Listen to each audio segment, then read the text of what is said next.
My life had took an unusual turn recently. About 2 weeks ago, I was a successful lawyer, working as a legal advisor for a high-profile software company. My life was orderly, lucrative, and quite dull. But that changed one magical night, when I had a vivid dream of something glowing consuming my entire body. When I awoke, I immediately knew something was odd. I remember running to the bathroom mirror to discover pieces of my body falling off, the reveal of the strange and twitching formed from underneath, alien and shifting. I was, of course, quite frightened at first. I gave a loud yell to the remainder of my human body exploded messily all over the bathroom, revealing my new form underneath. It was, and still is, hard to describe because so much of it is shifting.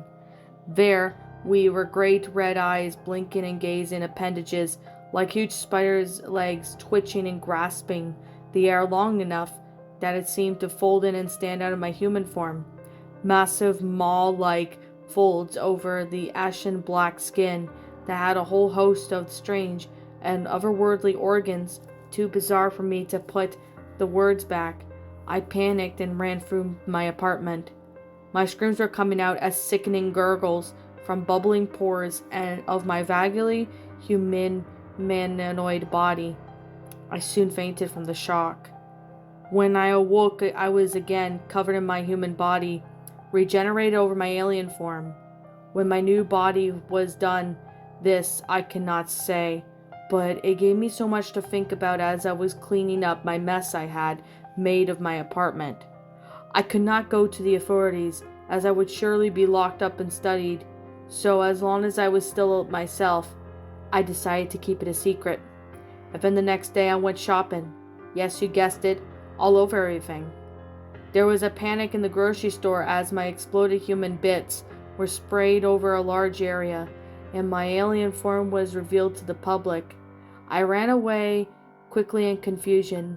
I learned from this experience that my body needed to detonate at a fairly regular intervals, that I could predict where would this happen, as long as I did not put it off.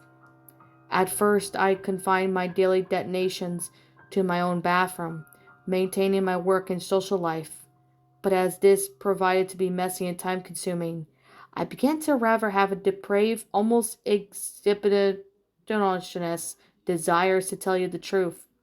I had started to rather enjoy the detonations. I still enjoy more than the look of terror on the faces of those nearby, of their own suddenly exploding into a monster. The thought of doing it regularly in public made me possessive giddy. So I started my region of terror. I buzzed weddings, funerals, public gatherings, all sorts, Dr. Wayne rooms. There was something wrong with me. Schools, government buildings, even my place where I work. While I had my first have some vague idea of keeping my old life, I soon then learned to abandon my human way of living completely. My new body didn't seem needed to eat, and my only rarely required to sleep. I spent my downtime in the abandoned buildings or out of the woods. It was during the rest at the latter that I met Roger. It was October 30th when I first met Roger in the forest outside of town. He was a young boy, about 10, maybe 12 years of age to my reckoning. He must have been running away from something truly terrible, as he didn't seem fazed by my unnatural and withering true form. I remember asking him why he wasn't afraid, and he said I was the most interesting thing that he's ever seen. I explained the best of my ability of what had happened to me, and he invaded my lifestyle. He asked if he could join me on my next outing, and since I didn't have the harm in it at the time, I agreed. On Halloween night, Roger selected seemingly random slum neighborhood, and I went back to work, presenting myself as respectful and representative in some of my human organization. I wore a smart black suit and I had picked up one day during a buzz at a clothing store. I had gathered around most of my people in the neighborhood and was about to detonate when Roger suddenly fell to the ground. Motionless, I detonated, causing in a panic. All the adults ran away from the enduring confusion. It was up to me to deliver Roger to the hospital, where he could get the proper treatment. But there wasn't time for me to regenerate my human body. I would have to go as a monster. To make matters worse, I had become quite infamous for my former community. Someone spotted me carrying a small boy through the streets and alerted the authorities. When I arrived at the hospital, police and military personnel had the area surrounded.